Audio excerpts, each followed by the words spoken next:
નમસ્તે વિદ્યાર્થી મિત્રો, આજે આપણે ધોરણ 9ના હિન્દી પાઠ્યપુસ્તકમાં જે પહેલું ચેપ્ટર છે આરાધના આરાધના કાવ્ય વિશે આપણે સમજૂતી મેળવીએ।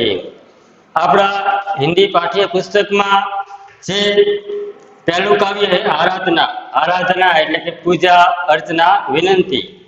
એના જે લેખક છે તે વસંત બાપટ। તો સૌ પ્રથમ આપણે હિન્દી વિષયમાં આપણે વિષયનું નામ લખી અને વિષયાંક એટલે આપણું જે વિષયાંક છે આરાધના।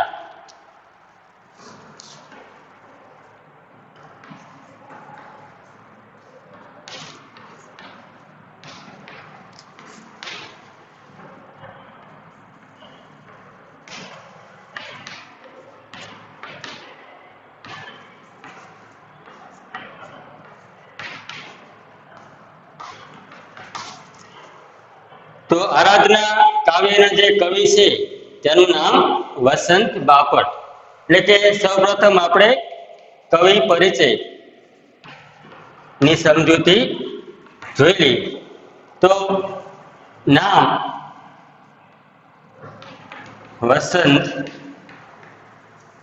બાપટ, તેમનો જન્મસ્થળ વિશેની માહિતી।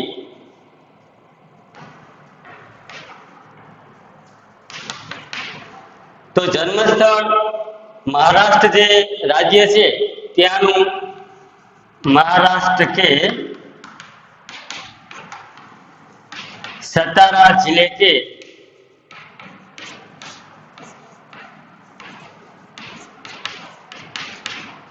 कराड़ नामक गांव में।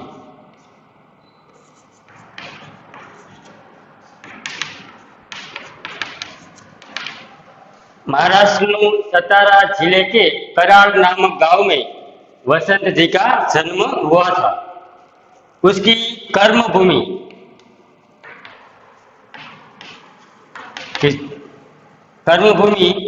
तो पुणे, महाराष्ट्र का जो पुणे शहर है वो उसकी कर्मभूमि। वसंत जी का जो व्यवसाय था तो व्यवसाय वो प्राध्यापक था। उनका व्यवसाय तो अध्यापक એટલે કે લેક્ચરર તરીકેનું કામ તેઓ કરતા હતા અને રાષ્ટ્રીય સેવા દળ में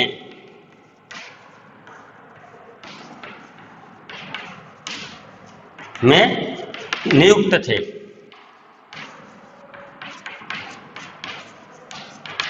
એટલે કે એમનો વ્યવસાય અધ્યાપક તરીકેનો હતો, સાથે સાથે ભારતની જે સમાજ જાગૃતિ માટેની જે સંસ્થા હતી રાષ્ટ્રીય સેવા દળ એમાં પણ તેઓ અગ્રણી રહ્યા હતા।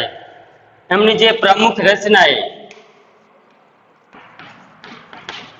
હિન્દી સાહિત્યમાં એમની જે રચનાઓ લખેલી હતી એની અંદર જો મહત્વની સેતુ, बिजली, सकीना, दिशा उनकी प्रमुख रचनाएं थी।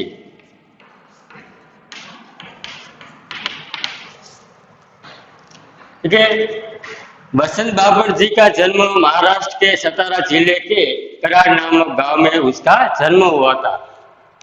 उन्होंने बचपन पुणे में बिताया था। उसका व्यवसाय था तो अध्यापक और राष्ट्रीय सेवा दल में भी वह नियुक्त थे। रचनाएं सेतु, बिजली, सखीना आदि उनकी प्रमुख रचनाएं थी। तो यहाँ पर वसंत बापट जी ने हिंदी साहित्य में जो पहलू जो चैप्टर है आराधना नी अंदर एमने घणी बधी वातो साथे दरेक माणसने कई रीते जीवन जीवानी, अन्य दीन दुखियों ने गरीब लोगों एने केवी रीते मदद करवी, आ बधी ज वात एमने आराधना में पूजा अर्चना द्वारा करेली छे। तो महत्वनी बात तो है कि प्रस्तुत काव्य में सत्य शिवम अने सुंदरम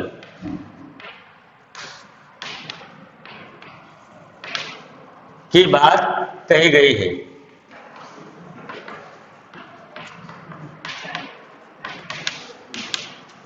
प्रस्तुत काव्य में सत्यम शिवम અને સુંદરમ की बात की गई है કે દરેક વ્યક્તિઓ હળી મળીને રહે, દિન દુખીઓ કે છે ગરીબ વ્યક્તિઓ એમને સાથ સહકાર આપે, એમની રક્ષા કરે અને મનુષ્ય મનુષ્ય વચ્ચેના જે ભેદભાવ છે એ ભૂલી જઈ અને આપસમાં ભેદભાવ ન રાખે અને વિશ્વ બંધુત્વની ભાવના કેળવાય એવી જ વાત એમને આ કાવ્યની અંદર કરેલી છે।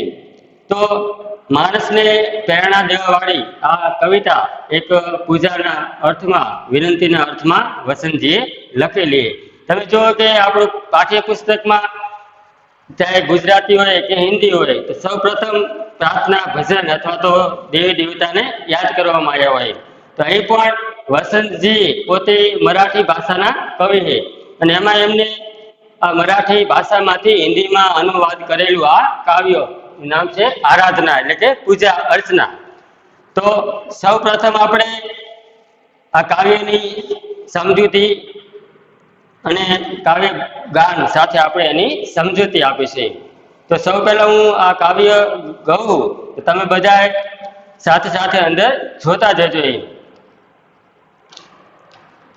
देह मंदिर चित्त मंदिर एक ही है प्रार्थना, सत्य सुंदर मांगल्य की नित्य हो आराधना।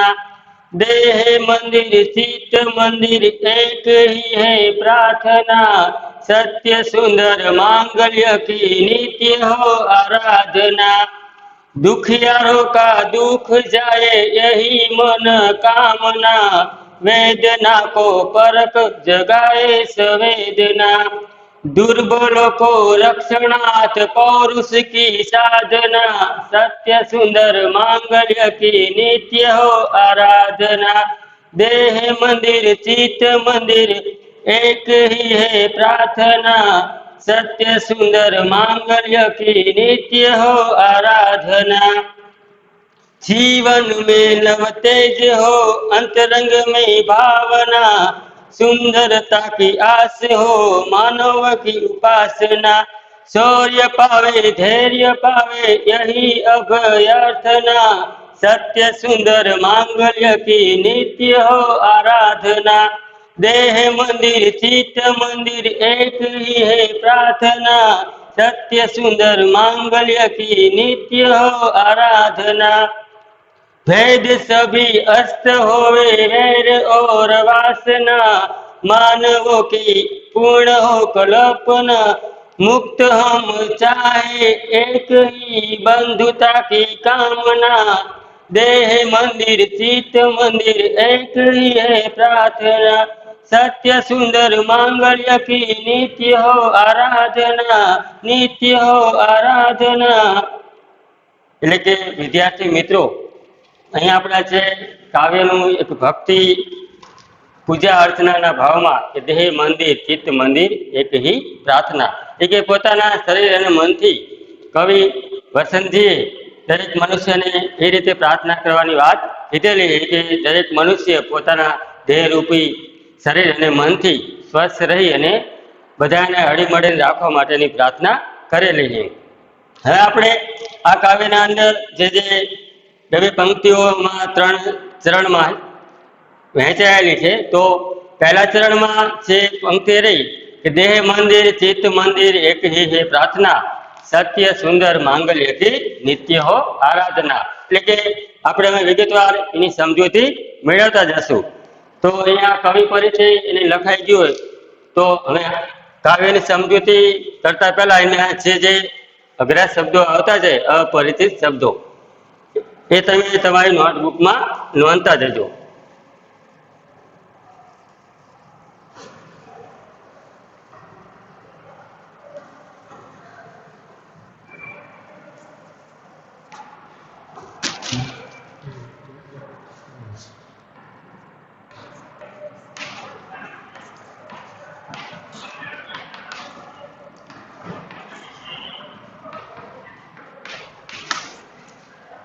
देह मंदिर चित्त मंदिर एक ही है प्रार्थना, देह मंदिर એટલે કે શરીર રૂપી મંદિર।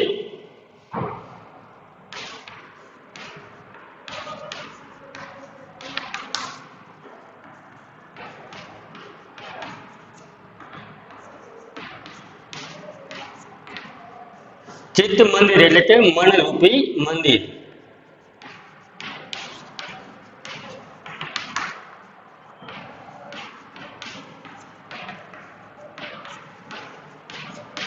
અહીં કવિ એવું કહેવા માંગે છે કે પોતાના શરીરરૂપી મંદિર અને મનરૂપી મંદિર થી તમે એવા ભાવથી પ્રાર્થના કરો કે સત્ય સુંદર માંગલ્ય કે નિત્ય હો આરાધના.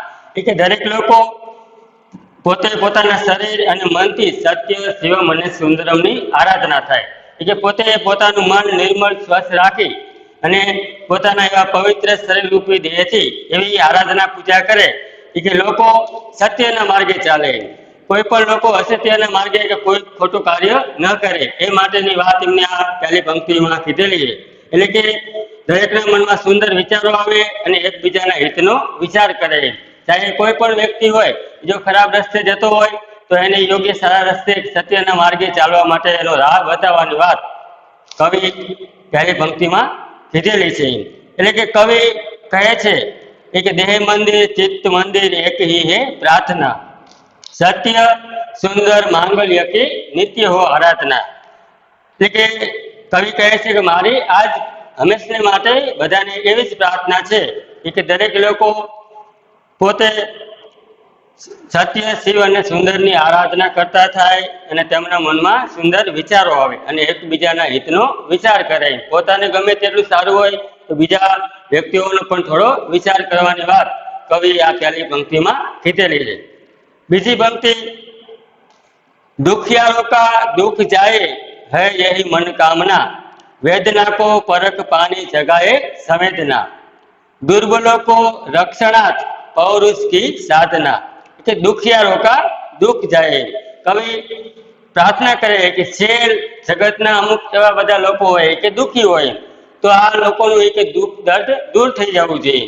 એ મનકામના કે એમના મનકામના એટલે કે એમની મનની ઈચ્છા જ એવી રહેલી છે. મનકામના એટલે કે ઈચ્છા.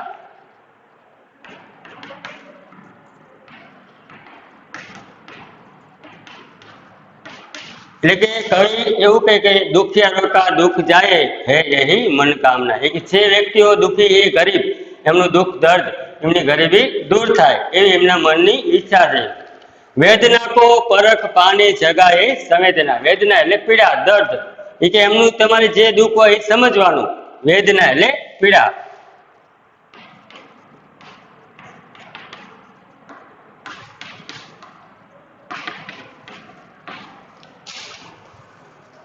વેદના કો પરખ પાને જગાએ સંવેદના. એટલે કે પરખ પરખ શબ્દ એટલે કે ગુણ દોષ નિશ્ચિત કરનાર. કે છે દુઃખી લોકો હોય એમને કયા પ્રકારનું દુઃખ છે એ દુઃખ જાણી અને બને તેટલી સહાય મદદ એને કરવાની વાત કવિએ આ પંક્તિમાં કરેલી છે. પરખ પરખ શબ્દ એટલે કે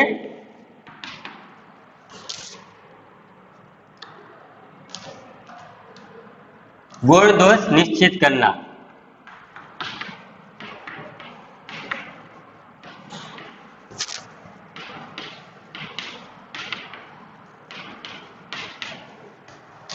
એટલે એમના જીવનમાં જે કઈ ગુણ દોષ હોય જે કઈ આદત હોય આ બધું દૂર કરવાની વાત કવિએ અહીં કીધેલી છે. તો હંમેશને માટે કવિ આ ત્રીજી પંક્તિમાં કીધું હોય કે દુર્બલો કે રક્ષણાર્થ પૌરુષ કી સાધના. કે જે આ કમજોર વ્યક્તિઓ છે એ વ્યક્તિઓની કે જે કઈ પીડા હોય એ કે દૂર કરવાની વાત કવિએ અહીં કીધેલી છે. અંદર જો શબ્દ આવ્યો દુર્બલો. દુર્બલો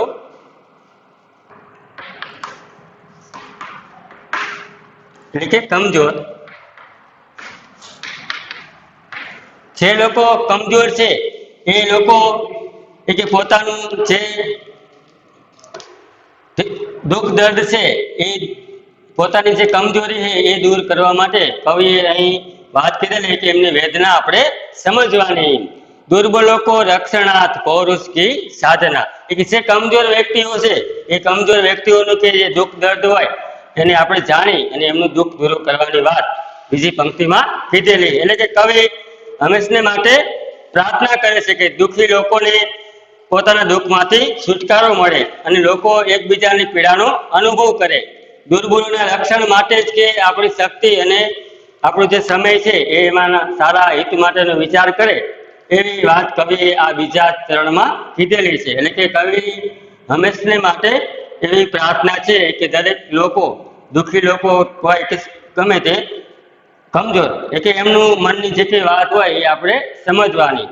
ત્રીજી પંક્તિ, जीवन में नव तेज हो अंतरंग में भावना, सुंदरता की आस हो मानवता की हो उपासना. એટલે કે શૌર્ય પાવે ધૈર્ય પાવે यही है अभ्यर्थना. એટલે કે સૌના જીવનમાં નવો પ્રકાશ ફેલાય, જીવન में नव तेज हो, એટલે કે દરેક વ્યક્તિના જીવનમાં કંઈક ને કંઈક પ્રગતિ થાય એ માટે જીવન में नव तेज हो.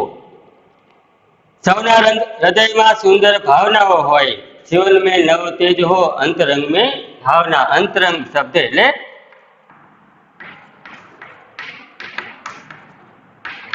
હૃદય, પોતાના હૃદયથી એવી ભાવનાઓ જાગે કે દરેક લોકોના જીવનમાં નવો પ્રકાશ ફેલાય. સુંદરતા કી આસ હો માનવતા કી હો ઉપાસના. એટલે કે કવિ એ કે સૌના મનમાં સુંદર આશાઓ હોય, દરેકના મનમાં એવી ઉપાસના હોય કે માનવતાની પૂજા કરે. એ વાત એમને આ ત્રીજી પંક્તિમાં કરેલી છે.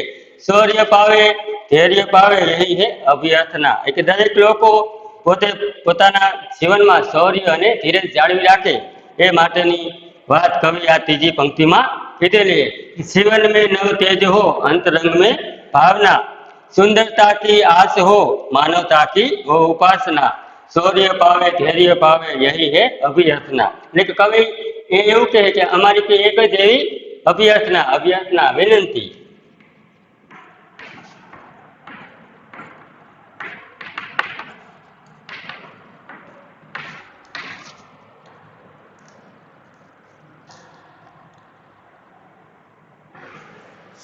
ધૈર્ય એટલે ધીરજ.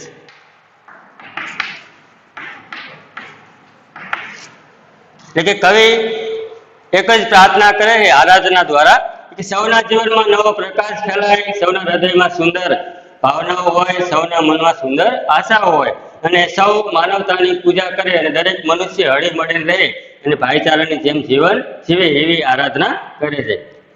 ચોથી પંક્તિ, भेद सभी अस्त होए वैर और वासना, मानवों की एकता की पूर्ण हो कल्पना, मुक्त हम चाहे एक ही बंधुता की कामना. એટલે કે છેલ્લે કવિએ કીધેલું કે ભેદ સભી અસ્ત હોય. કવિની ઈચ્છા છે કે મનુષ્ય વચ્ચેના જે ભેદભાવ હોય એ ભેદભાવ ભૂલી જઈ અને દરેક મનુષ્ય કે કોઈ પણ વ્યક્તિની સાથે દુશ્મનાવટ ન રાખે અને કોઈ પણ વ્યક્તિની એવી ખરાબ ભાવનાથી જોવે નહીં. એટલા માટે કવિએ છેલ્લી પંક્તિમાં કીધું કે ભેદ સભી અસ્ત હોવે. અસ્ત એટલે નષ્ટ, અંત.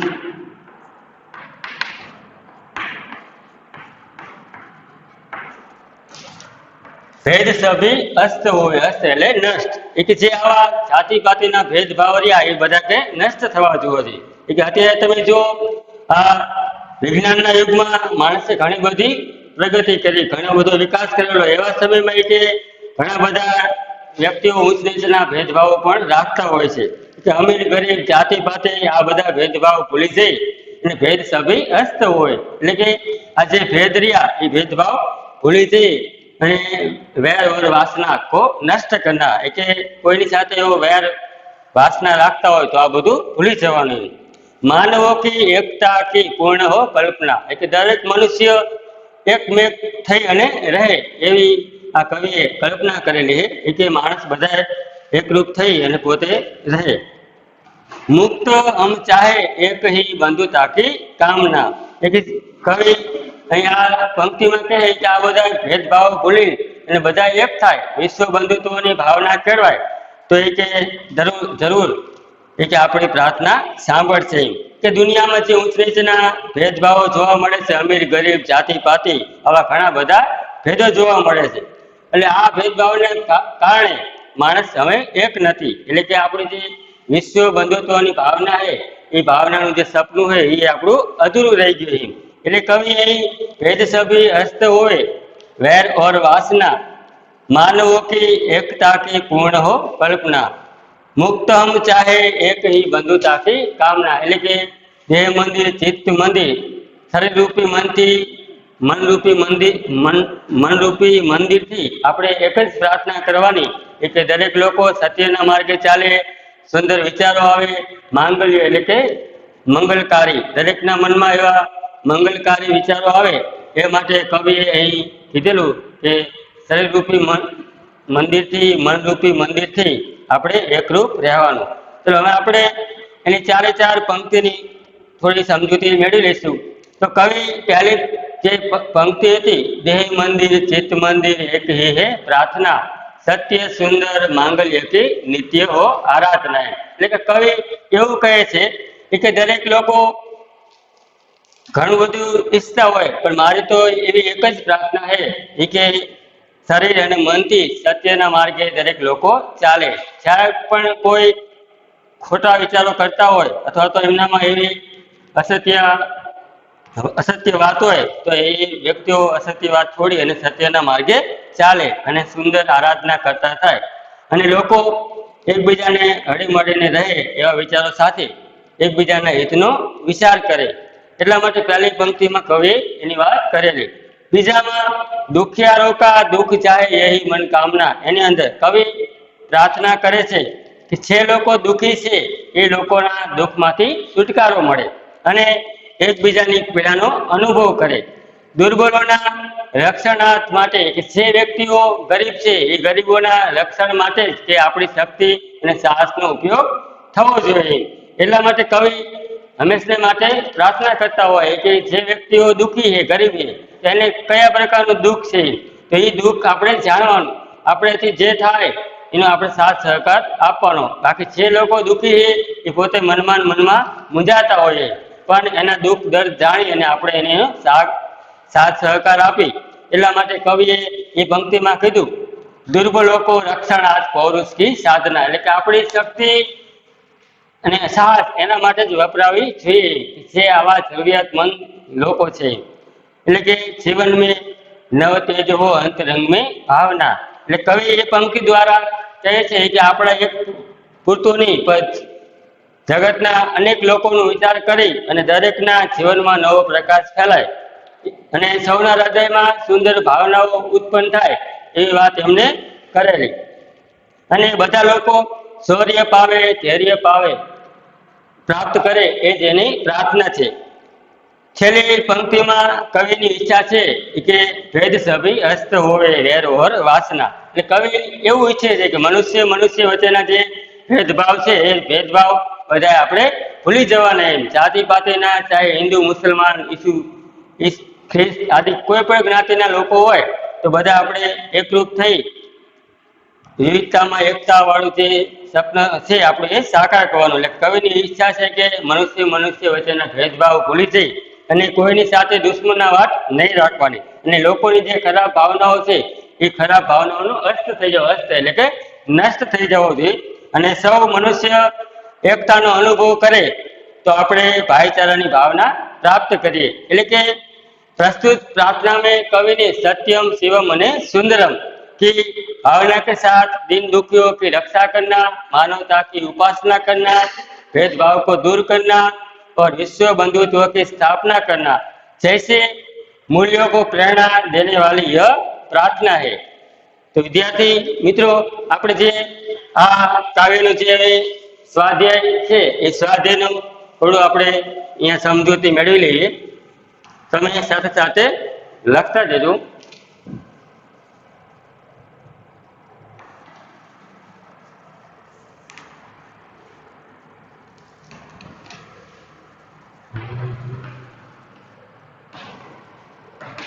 સૌપ્રથમ આપણે આ કાવ્યની અંદર આવતા જે સમાનાર્થી શબ્દો અને વિરુદ્ધાર્થી શબ્દો વિશેની સમજૂતી મેળવશું.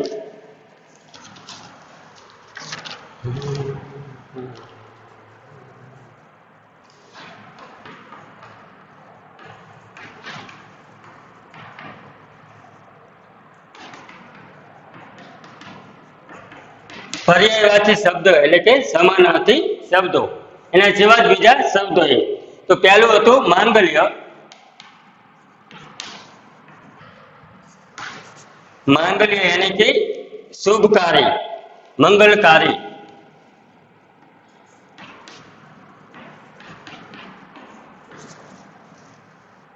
પછી આવે નિત્ય. નિત્ય એટલે હંમેશા, સદા.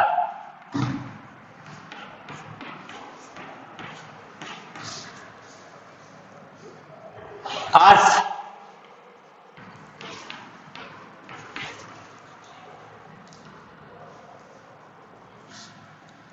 આસ એટલે આશા. પછી અભ્યર્થના.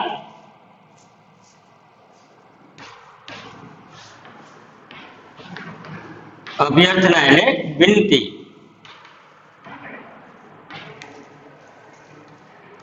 અસ્ત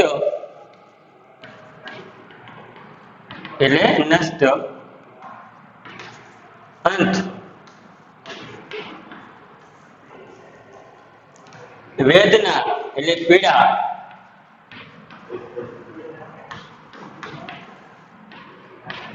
દર્દ દુઃખ. છેલ્લે દેહ એટલે શરીર. તો અહીં જે સમાનાર્થી શબ્દો છે એમાં તમે જો પહેલું માંગલ્ય એટલે કે મંગલકારી, શુભકારી. બીજું નિત્ય તો કે હંમેશા, સદા. આસ એટલે કે આશા અને અભ્યર્થના એટલે વિનંતી. અસ્ત એટલે કે નષ્ટ, અંત. વેદના પીડા, દર્દ અને દુઃખ. દેહ એટલે શરીર. એટલે કે આ હતા એના સમાનાર્થી શબ્દો. ચલો હવે એના વિરોધી શબ્દો.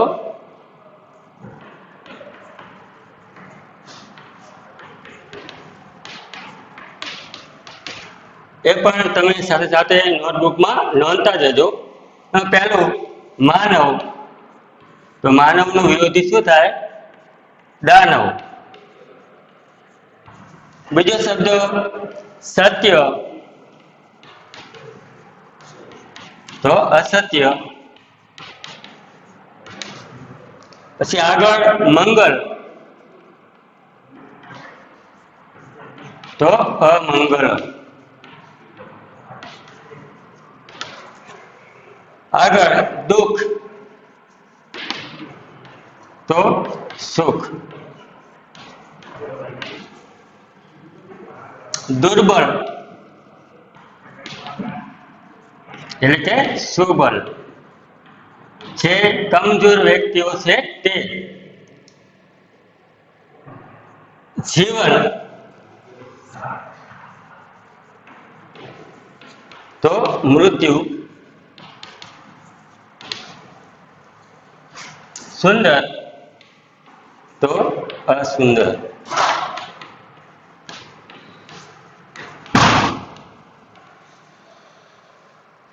અસ્ત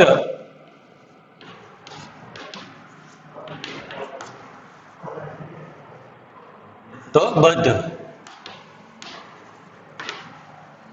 આગળ ઉદય. એક તો અનેક. તો અહીં વિરોધી શબ્દોમાં પહેલું માનવ તો દાનવ. સત્ય તો અસત્ય. મંગળ તો અમંગળ. દુઃખ તો સુખ. દુર્બળ તો સુબળ. જીવન તો મૃત્યુ. સુંદર અસુંદર. અસ્ત તો બદ્ધ અને એક તો અનેક. તો અહીં આ સ્વાધ્યાયમાં જે સમાનાર્થી અને વિરોધી શબ્દો હતા એ પણ તમે સાથે સાથે નોંધી લેજો. તો અહીં આપણા આ કાવ્યની અંદર કવિ શ્રી વસંત બાપટજીએ કે સમાજના દરેક લોકો મનુષ્ય વચ્ચેનો જે ભેદભાવ ભૂલી અને બધા એકરૂપ થઈ અને રહેવાની વાત એમને કરેલી. તો આ સાથે મારો પાઠ અહીં પૂરો કરું. બસ.